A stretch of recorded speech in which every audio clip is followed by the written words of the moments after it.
여러분, 사람을 움직이게 하는 것이 여러 가지가 있어요.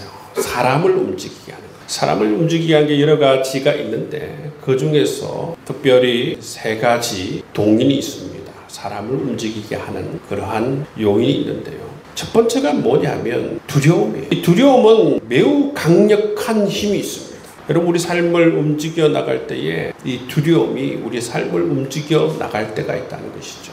여러분, 무당들이 뭘로 밥 벌어먹고 사는 줄 아십니까? 무당들이 밥 벌어먹고 사는 그 요인들을 찾아보면 무당은 뭘 팔아먹고 사느냐 하면 사랑을 팔아먹고 사는 존재들이 아니라 두려움을 팔아먹고 사는 존재들이라는 것입니다. 무당은 두려움을 팔아요. 너희 집에 대충나무 있지? 없는데요. 있었으면 큰일 날 뻔했다. 하여튼 무당들은 있지도 않은 두려움을 생각하게 하고 있지도 않은 두려움을 불러일으켜요. 불러일으킵니다.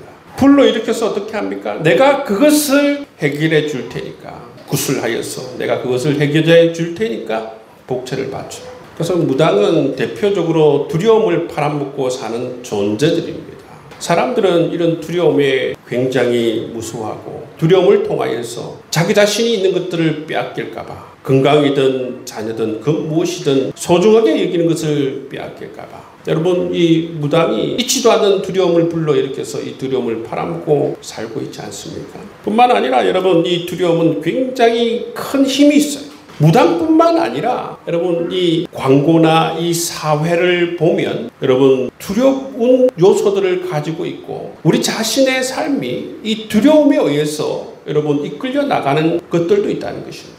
내가 이 사회에서 뒤처져서는 안 되는데, 또는 우리 자녀가 이 사회에서는 뒤처져서는 안 되는데, 내가 직장에서 도태되어서는 안 되는데, 등등 여러 가지 우리 안에 있는 이 두려움이 우리의 삶을 움직여 나가는 것들을 볼 수가 있습니다. 이처럼 여러분, 두려움이라는 것은 지금 강력한 힘이 있다는 것입니다.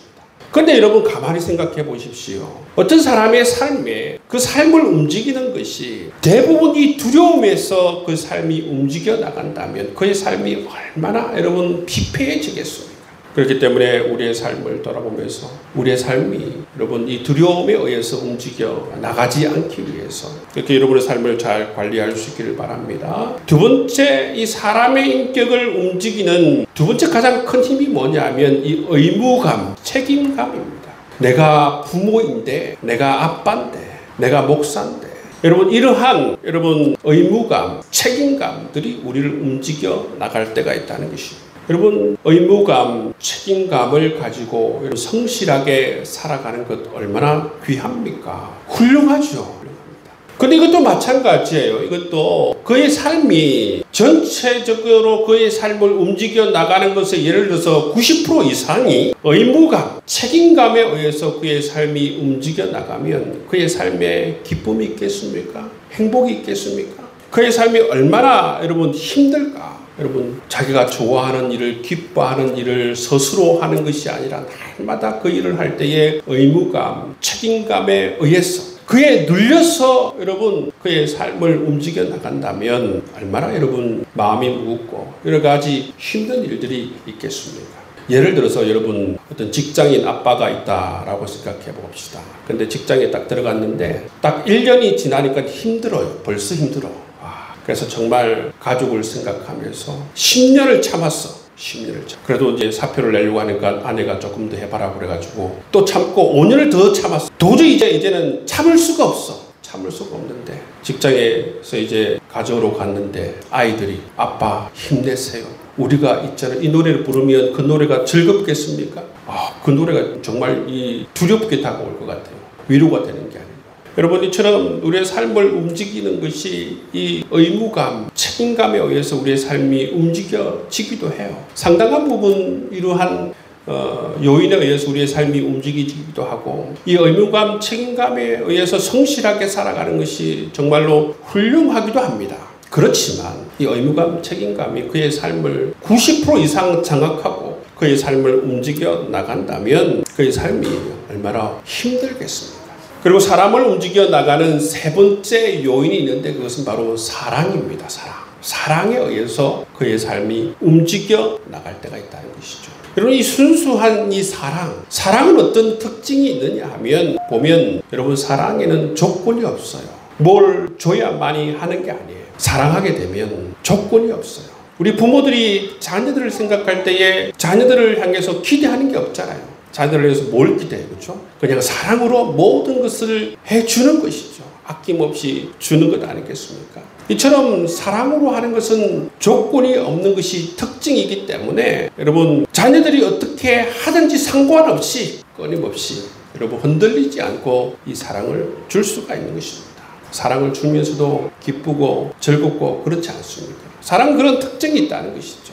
여러분, 하나님께서 우리에게 다가오셔서 하나님을 움직이는 그 가장 중요한 동인이 뭐냐면 바로 우리를 향한 사랑이라는 거예요. 성부 하나님께서 성자 예수님을 십자가에 내어주신 것도 우리를 사랑하기 때문에 내어주셨고, 성자 예수님께서 육신을 입으시고 이 땅에 오신 이유도 바로 우리를 사랑하기 때문에 오셨고, 성령 하나님께서 우리 가운데 거하시고 우리 안에 내주하시는 것도 우리를 사랑하시기 때문에 바로 우리 안에 거하시고 내주하신다는 사실을 우리는 기억해야 하는 것입니다. 하나님이 움직이는 가장 큰 동기는 뭐냐면 우리를 사랑하기 위해서, 사랑하시기 때문에 바로 하나님께서는 움직이고 계신다라는 것입니다. 여러분, 하나님께서는 정말 이렇게 우리를 사랑해 주십니다.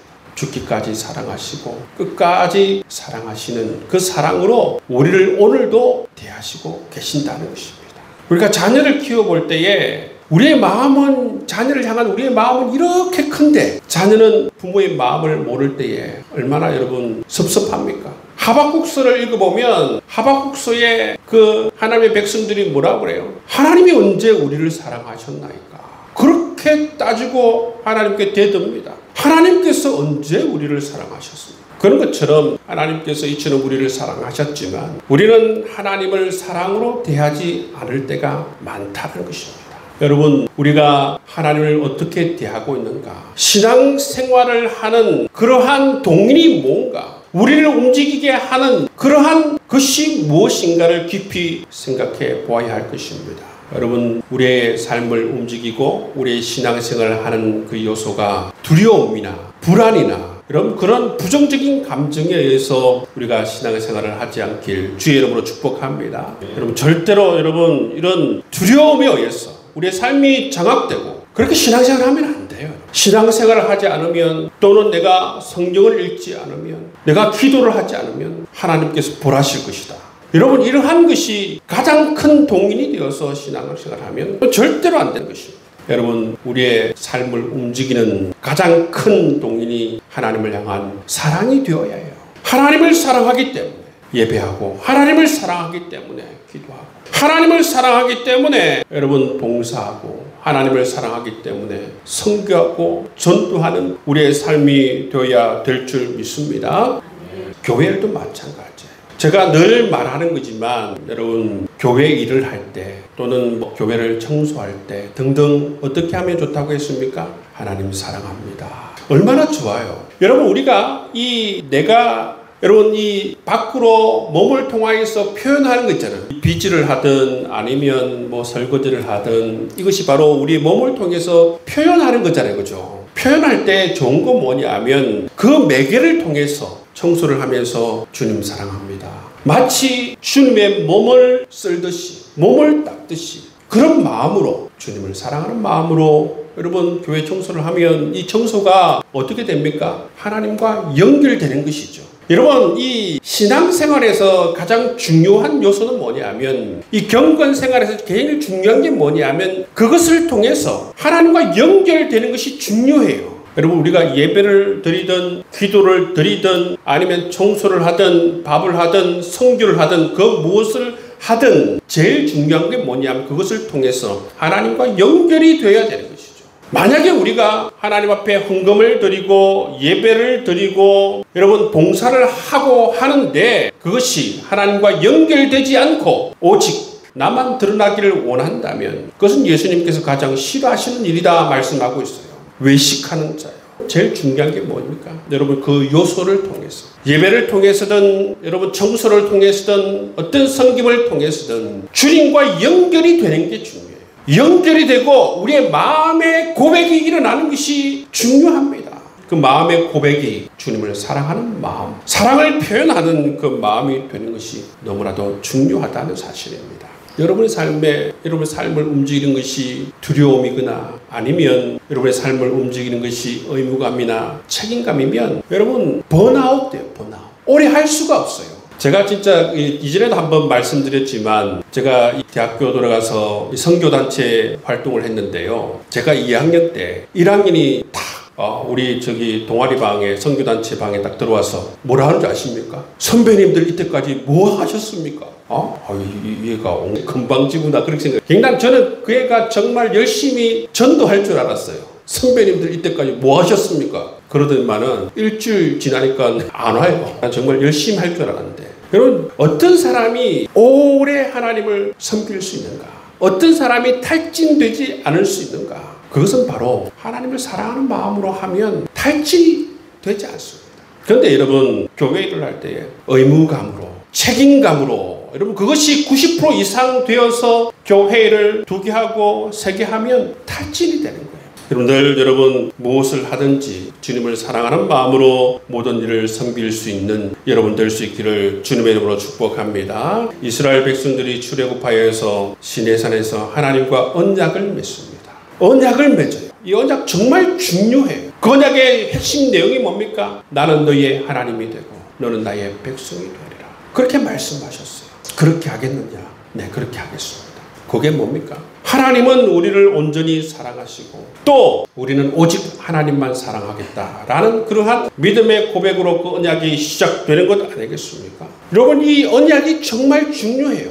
여러분 우리가 이 시간을 통해서 하나님과 새로운 언약을 맺고 하나님 내 남은 인생 오직 하나님만 사랑으로 섬기겠습니다. 그러한 귀한 고백을 할 수 있는 여러분 삶이 될 수 있기를 주의 이름으로 축복합니다. 그런데 여러분 이 이스라엘 백성들이 시내산에서 이런 언약을 맺고 계속해서 이 언약을 갱신합니다. 모압에서 모압 언약을 맺고 세겜에서 세겜 언약을 맺고 계속해서 여러분 이 언약을 갱신하면서 하나님을 향한 사랑의 고백을 해요. 그런데 여러분 시간이 지나면 지날수록 이 사랑이 옅어질 뿐만 아니라 오히려 이 사랑이 변질되어서 하나님을 버려버립니다. 다른 우상을 섬기고 다른 신을 섬기던 모습을 볼 수가 있지 않습니까? 근데 하나님은 변하지 않아요. 우리를 향한 하나님의 마음은 변하지 않는다는 사실입니다. 하나님은 우리를 너무나도 사랑하시고 사랑하셔서 우리의 마음을 하나님께서는 독점하길 원하신다는 사실이에요. 하나님에게 있어서 문제가 있다면 뭐가 문제예요? 우리를 너무나도 사랑하신다는 게 문제예요. 우리를 정말 이 독점적으로 우리를 사랑하시길 원하세요. 네, 여러분 이스라엘 백성들은 하나님을 마음에 두지 않아요. 다른 신을 마음에 두고 다른 신을 사랑하잖아요. 그것을 지켜보는 하나님의 마음은 얼마나 찢어지겠습니까? 여러분 가끔 밤하늘의 별들을 보세요. 여러분 우리가 보는 이 별빛 있잖아요. 별빛. 그 별빛은 오늘 출발한 별빛이 아닐 가능성이 매우 많습니다. 왜냐하면 다들 그 별들이 멀리 있거든요. 태양이 어떻게 보면 제일 가까이 있는 별 가운데 하나인데 지구로부터 얼마나 떨어져 있느냐면 1억 5천만 킬로미터 떨어져 있어요. 1억 5천만 킬로미터. 여러분 지구 이 빛이 1초에 지구를 몇 바퀴 도는지 아십니까? 7바퀴 반을 돌아요. 1초에. 얼마나 그러니까 이 빛이 빠릅니까? 빛이 1초에 지구를 7바퀴 반을 돌아요. 근데 여러분이 태양빛이 출발하여서 이 지구까지 도달하는데 얼마나 걸리냐면 8분 20초가 걸립니다. 8분 20초. 가장 가까이 있는 태양이 8분 20초가 걸립니다. 그렇지만 여러분 프록시마라는 별이 있습니다. 프록시마라는 별이 있는데 얼마나 걸리냐면 4.2년이 걸립니다. 거기에서 출발한 빛이 지구에 도착하기 위해서는 4.2년이 걸린다는 것입니다. 제가 왜 이 말씀을 드리냐면 여러분이 왜 제가 이 별빛에 대해서 얘기하느냐면 주님의 그 십자가 그 사랑이 있지 않습니까? 그 사랑이 2000년 전부터 출발하였는데 여러분 오늘 우리가 그 경험하는 그 십자가 사랑은 여러분 오늘 하나님께서 우리에게 보내신 십자가 사랑이 아니라 언제나 우리를 향해서 언제나 우리를 향해서 하나님의 그 사랑의 빛을 비추어 주시고 계신다는 것입니다. 여러분, 우리의 삶을 바라볼 때 여러 가지 근심과 걱정과 우울함이 있을 때에 하나님은 변하지 않으시고 2000년 전부터 우리를 향해서 그 십자가의 그 사랑을 우리에게 지금까지 비추어 주고 계신다라는 사실입니다. 뿐만 아니라 여러분, 우리가 하나님 나라 갈 때까지 하나님께서는 그 십자가의 놀라운 사랑을 우리의 삶에, 우리의 가정에, 우리 교회에 비추어 주시리라 믿습니다. 여러분, 제가 지금 하고 있는 이 설교에 어떻게 보면 처음 발화점이라고 할 수 있는 경험이 뭐냐면, 제가 청년부 담당을 사역을 하면서 꽤 많이 했어요. 청년부 사역을 하면서 단기 선교 준비를 하는데 마지막이 되면 마지막 한 2주는 거의 잠을 많이 못 자요. 굉장히 준비를 많이 하는데 그날은 유독 늦었어요. 그러니까 훈련을 마치고 그 다음에 스텝 모임을 마치고 스텝들을 교회 차로 다 태워주고 교회로 돌아오니까 새벽 5시였어요. 그래서 새벽 5시에 이제 지하철을 타고 다시 이제 기숙사로 돌아가는데 이 지하철을 타자마자 성령님께서 말을 걸어오셨어요. 뭐라고 하셨느냐면, 너를 이렇게 열심히 움직이게 하는 것이 뭐냐 물으셨어요. 너를 이토록 열심히 움직이게 하는 것이 뭐냐 물으셨어요. 20년이 지났지만 여러분, 그날의 기억은 굉장히 제게 있어서는 굉장히 생생한 기억이고, 그 이후로 이런 류의 성령의 역사나 성령의 음성을 들어본 적이 없습니다. 그때 굉장히 성령께서 제게 직접적으로 너를 이토록 열심히 움직이게 하는 것이 무엇이냐 물으셨어요. 주님께서 사명자로서 가는 저에게 정말 중요한 것을 주님께서는 가르쳐 주시기 위해서, 직접 영적으로 지도하시기 위해서 이러한 말씀을 해주셨습니다. 여러분, 우리 모든 그리스도인들이 우리가 교회를 위해서, 하나님 나라를 위해서 살아갈 때에 정말 우리가 잊지 말아야 하는 것은 뭐냐면, 우리가 이 교회 안에서 하나님 나라를 위해서 살아가면서 정말 우리를 이토록 열심히 움직이게 하는 그 동인이 무엇인가, 그 요소가 무엇인가, 그것을 늘 살펴보는 것이 너무나도 중요하다는 것입니다. 너를 이토록 열심히 움직이게 하는 것이 무엇인가. 성령님께서 사역자로서 가는 저에게 이 부분이 너무나도 중요한 것이기 때문에 제게 물으셨다라고 저는 생각이 듭니다. 오늘날도 20년 전을 생각해 봐도 이 가르침은 제게 있어서 너무나도 중요한 가르침이고 잊지 못할 그러한 영적 지도였다라고 생각이 듭니다. 여러분, 우리가 신앙생활을 하면서 신앙생활을 잘못 배우면 하나님을 사랑하는 것이 우리의 삶을 움직여 나가는 것이 아니고, 하나님을 사랑하는 것이 우리의 신앙생활을 하는 중심이 아니라 개인의 바람이나 개인의 욕심이나 개인의 만족이나 아니면 자기 자신의 의를 드러내기 위해서, 여러분, 그렇게 신앙생활을 할 가능성이 많은 존재들이 누구인가? 바로 인간이 그렇다는 겁니다. 인간은 그러한 특징들을 가지고 있어요. 인류의 역사를 바라보더라도, 성경을 읽더라도 여러분, 그 속에서 인간에 대해서 배운 게 뭐냐면, 인간은 이렇게 변질되기 쉬운 존재라는 사실입니다. 그렇기 때문에 우리는 날마다 물어야 돼요. 우리 자신에게도 여러분, 이 사실을 날마다 물어야 될 줄 믿습니다. 나를 이토록 열심히 신앙생활하는 것이 무엇인가? 여러분, 물어야 하는 것입니다. 그래서 여러분, 간혹 우리가 우리 자신을 위해서 우리의 삶을 움직여 나가고, 우리 욕심을 위해서 우리의 삶이 움직여 나가더라도, 자신의 의를 드러내기 위해서 이 모든 사역을 할 때 다시 이런 질문을 통해서 우리가 다시 주님 앞에 돌아와야 될 줄 믿습니다. 우리의 삶을 움직이는 것이 바로 하나님의 향한 우리의 사랑이 되어야 될 줄 믿습니다. 여러분, 여러분의 삶을 움직여 나가는 주요한 요소들이 무엇인지 한번 생각해 보시길 바랍니다. 여러분, 우리 하나님은 여러분을 사랑하십니다. 우리 하나님은 정말로 이 질투심이 너무 많았어요. 여러분들을 사랑하시되 하나님은 독점적으로 여러분을 사랑하시길 원하신다는 것입니다. 질투심이 너무 많아서 여러분, 여러분의 마음이 다른 곳을 향하는 것을 정말로 싫어하신다는 것입니다. 여러분, 하나님은 여러분이 사랑으로 모든 것을 행하기를 원하세요. 여러분, 삶을 향한 영적 수행이 여러분 거창한 게 아니에요. 제가 학교 다닐 때에 이 영성 수업을 모든 과정들을 다 마쳤어요. 7학기를 이 영성 수업을 했는데 영성 수업을 하고 나서 처음에는 굉장히 거창한 것이라고 생각했지만 공부하면 할수록 이 삶을 통한 영적 수행이라고 하는 것은 거창한 것이 아니구나 라는 것을 깨달았습니다. 삶을 향한 이 영적 수행에 있어서 중요한 건 뭐냐면 삶에 분명한 이유를 가지는 것이 중요하고 두 번째는 그 삶이 누구와 연결되어야 되는 것입니까? 예수님과 연결이 되어야 돼요. 분명한 삶의 이유와 뿐만 아니라 우리의 삶이 누구랑 연결되어야 되는 것입니까? 예수님과 연결이 되어야 돼요.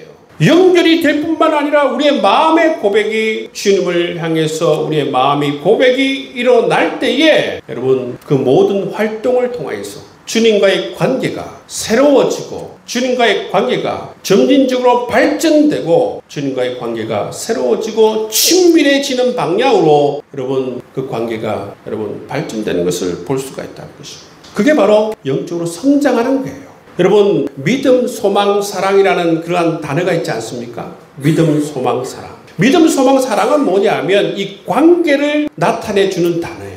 믿음, 소망, 사랑. 신앙이 성장하는 것은 뭐냐면 주님을 향한 우리의 믿음, 주님을 향한 우리의 사랑, 주님을 향한 우리의 소망, 이거는 관계를 나타내주는 단어라고 그랬습니다. 신앙이 성장한다는 것은 주님과의 관계가 이처럼 가까워진다는 거예요. 친밀해진다는 것을 알 수가 있습니다. 여러분 주님과의 관계가 여러분 친밀해지기 위해서는 우리의 모든 이 영적인 활동이 우리의 삶의 활동이 주님과 연결이 돼요. 주님과 연결이 되고 우리의 믿음의 고백이 있을 때에 그 활동을 통하여서 주님과 가까워지는 것입니다. 여러분 영적인 이 활동이 여러분 거창한 것이 아니라고 그랬죠. 영적 수행이 거창한 건 아닙니다. 여러분의 삶이 그대로 하시는 걸 그대로 하시는데 핵심 포인트는 뭡니까? 거기에 주님과 연결이 돼야 된다. 그 일을 하면서도 똑같이 그 일을 하면서도 주님을 향한 고백이 있어야 된다는 것입니다. 그래서 여러분의 삶을 살아갈 때마다 교회로 여러분 올 때에 준비하잖아요. 그죠? 옷을 입고 준비하잖아요. 그럴 때 여러분 주일날 올 때 주님 사랑합니다 하고 옷을 입으시고 여러분 교회로 걸어오시든지 아니면 차를 타고 오시든지 오시면서도 주님 사랑합니다 하고 그 차를 타고 오시고 찬송을 부르고 오시면 그게 바로 다 영적인 활동이라는 것입니다. 오늘 말씀을 보시면 두려움에 사로잡혀 있는 사람이 있습니다. 그 사람이 누구냐면 베드로입니다. 베드로는 예수님이 살아계실 때 뭐라고 얘기했습니까? 내가 주님을 위해서 내 목숨을 버리겠습니다. 이러던 제자였어요. 열정적으로 주님을 사랑한 그런 제자였습니다. 오늘 본문에 보면 그러나 지금 갈릴리로 베드로가 돌아와 있습니다. 지금 베드로의 모습은 어떻습니까? 열정적으로 주님을 사랑하는 그 모습이 아니라 예수님을 3번이나 부인하고 맹세까지 하면서 나는 주님을 모른다고 부인한 이후에 지금 갈릴리로 돌아와 있는 상태입니다. 베드로의 마음이 어떨까요? 정말 죽을 지경이었습니다. 예수님께서 살아계신다면 다시 찾아가서 주님 그때 정말 제가 죄송했습니다. 그런데 주님께서는 십자가에서 돌아가셨습니다. 그런 기회조차도 지금 없는 그런 상황입니다. 자기 자신이 예수님을 따랐을 때 세웠던 자기 자신의 계획뿐만 아니라 어떻게 보면 인간적인 그러한 의리조차 지키지 못한 그런 상황에서 그런 여러 가지 좌절감과 부정적인 감정이 베드로를 지배하고 있는 이 베드로의 인생에서 정말 최악의 지금 상황이 지금 갈릴리에 돌아와 있는 베드로의 모습 아닙니까? 그런데 어느 날 주님께서 찾아오셔서 말을 걸어오십니다. 어떻게 말씀합니까? 얘들아 너에게 고기가 있느냐? 그물을 배의 오른쪽으로 던져라. 처음에 누군지 몰랐습니다. 어떤 분이 오셔서 너에게 고기가 있느냐? 그물을 배의 오른쪽으로 던져라. 그렇게 그분이 찾아오셔서 말을 걸어오는 것입니다. 주님께서는 우리를 사랑하시기 때문에 우리의 삶을 찾아오셔서 이처럼 말을 걸어오실 때가 있다는 것이죠. 여러분의 삶에 찾아오셔서 이렇게 말을 걸으시는 것입니다. 그때 예수님께서 사랑하는 그 제자, 그때 이 사랑하는 그 제자가 그분이 예수님인 줄 알아차렸다. 그래서 그 사랑하는 그 제자가 바로 이 요한입니다. 요한이 가장 먼저 눈치를 챈 것이죠. 아, 저분이 예수님이시다. 그러자 베드로는 가장 먼저 바다로 뛰어들었습니다. 이 예수님과의 만남은 베드로 인생에서 가장 중요한 만남이고 그 인생이 바뀌어지는 만남입니다. 그 이전에 베드로는 주님을 사랑한다 말하고 내 목숨을 바쳐서 주님을 사랑한다 했지만 그 사랑은 성숙하지 못한 사랑이고 이러한 두려움을 이길 수가 없는 사랑이었습니다. 그렇지만 이 부활하신 주님을 갈릴리에서 만나고 나서 베드로는 완전히 변화되었어요. 이러한 이기심을 넘어서는 사랑, 자기 삶의 이 두려움을 이길 수 있는 이 사랑, 그 사랑으로 달렸다는 것입니다. 여러분, 배반한 예수님께서 찾아와셔서 던진 질문이 뭡니까? 너 나에게 어떻게 그럴 수 있냐? 넌 나를 위해서 죽을 수 있다고 그렇게 말하더니 호언장담하더니만 어떻게 그럴 수 있냐? 예수님 그런 말씀하시지 않았어요. 뭐라고 얘기합니까? 요한의 아들 시몬아, 내가 이 사람들보다 나를 더 사랑하느냐? 그것을 3번 묻지 않습니까? 요한의 아들 시몬아, 내가 이 사람들보다 나를 더 사랑하느냐? 물으십니다. 여러분, 예수님께서 우리에게 원하시는 것은 다른 걸 원하시지 않습니다.